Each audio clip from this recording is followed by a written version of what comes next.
का वक्त था। घर का माहौल रोज जैसा ही था, पर उस दिन कुछ अलग था। श्याम के पिता काम से लौटे, पर चेहरे पर ना वो तेज था ना वो सुकून। आंखों में चिंता थी और माथे पर एक अनजाना बोझ। जब माँ ने बार बार पूछा तो आखिरकार उन्हें कहना पड़ा, मुझ पर चोरी का इल्ज़ाम लगा है और इसी वजह से मुझे काम से निकाल दिया गया है। ये सुनते ही पूरा घर सन्न रह गया। जिस इंसान ने जिंदगी भर ईमानदारी से रोटी कमाई, आज उसी के चरित्र पर सवाल उठ गया। पत्नी ने समझाया, चिंता मत कीजिए, सब ठीक हो जाएगा। पर पिता की चिंता नौकरी की नहीं थी। उन्हें डर था उस कलंक का जो समाज में उनके माथे पर लग गया था। उसी रात वो बिना कुछ खाए इन्हीं बातों को सोचते सोचते सो गए। पत्नी ने कई बार जगाने की कोशिश की, पर वो नहीं उठे। सोचकर चुप हो गई, आज बहुत परेशान है, सो जाने दो, सुबह सब ठीक हो जाएगा। पर सुबह कुछ भी ठीक नहीं था। श्याम ने पिता को जगाने की कोशिश की, पर कोई जवाब नहीं मिला। घबराकर माँ को बुलाया, माँ, देखो पिताजी नहीं उठ रहे। और तभी पूरा घर सन्नाटे में डूब गया। जिसे सब नींद समझ रहे थे, वो नींद नहीं थी, वो हमेशा की खामोशी थी। धीरे धीरे यह खबर पूरे मोहल्ले में फैल गई। कोई कहने लगा, जरूर चोरी की होगी।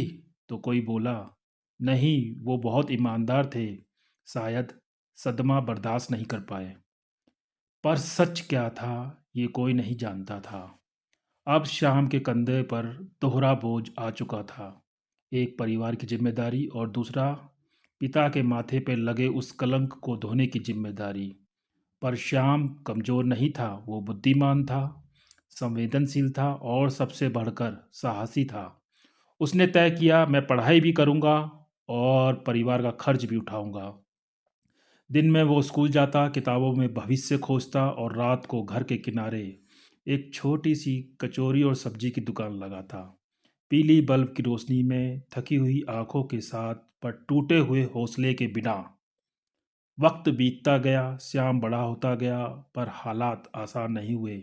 कमाई बढ़ी, पर ज़रूरतें उससे तेज बढ़ गईं। हाथ में कुछ गिने चुने नोट और मन में ढेरों सवाल। क्या मैं सब संभाल पाऊंगा? क्या पिता के नाम पर लगा दाग कभी मिट पाएगा? और यहीं से कहानी एक नए मोड़ पर आकर रुक जाती है।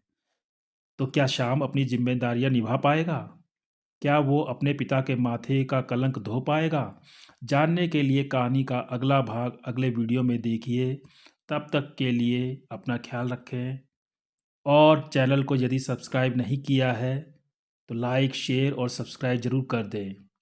और हाँ दोस्तों, अगर किसी को चंपावत ज़िले में घर के पिसे हुए मसाले लेने हैं तो वो B&D मसाले से संपर्क करें और घर बैठे ही हाथ के पिसे हुए बिल्कुल 100% शुद्ध मसाले वाजिब दाम पर घर पर मंगाएं। धन्यवाद, टाटा, बाय बाय दोस्तों।